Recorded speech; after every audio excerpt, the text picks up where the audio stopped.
Alors Pierre et Mathilde, je travaille à Felco depuis bientôt 20 ans et je m'occupe de tout ce qui est la sécurité au travail et puis de l'environnement. D'ailleurs en fait nos sécateurs sont conçus pour être entièrement maintenus. Ce qui a caractérisé au départ le sécateur, c'était son manche en aluminium qui apportait de la légèreté mais qui était aussi cher. Donc il fallait pouvoir garantir la longévité de l'outil. Donc toutes les pièces d'usure peuvent être changées, toutes les pièces qui le composent peuvent être changées. Et ça va garantir qu'un utilisateur va pouvoir prolonger la durée de vie de son outil simplement en l'entretenant et en changeant les pièces qui au fil du temps sont défectueuses.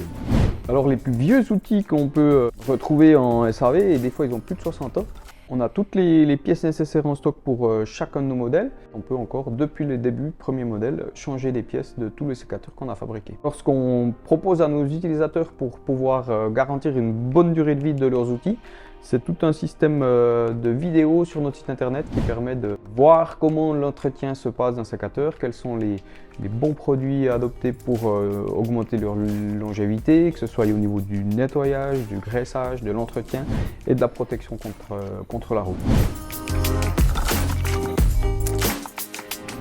Alors ici, c'est une des initiatives qu'on a fait pour diminuer notre impact sur l'environnement au niveau de l'électricité qu'on consomme.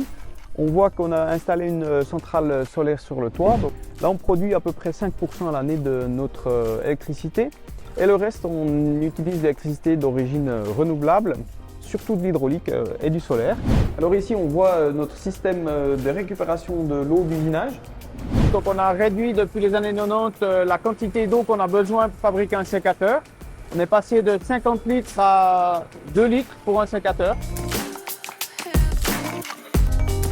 Alors pour améliorer nos processus de production et l'économie circulaire, on récupère tous les différents matériaux d'usinage et rebuts de production qui seront récoltés dans les différentes bennes, qui seront recyclés.